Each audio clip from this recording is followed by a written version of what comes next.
A building owner could end up paying $46,000 plus out of pocket because of a modernization mistake they didn't even know they made. And no, the contractor didn't warn them, because they never do. I worked in elevators for over 15 years, and I've seen it all: surprise change orders, rigged bids, inspection fails, and buildings stuck in modernization limbo for months. Most owners don't even know the trap they're walking into until it's too late.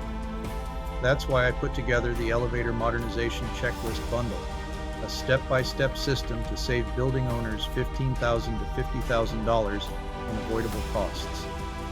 It's everything you need: templates, contractor red flags, field-tested tools, and lifetime updates.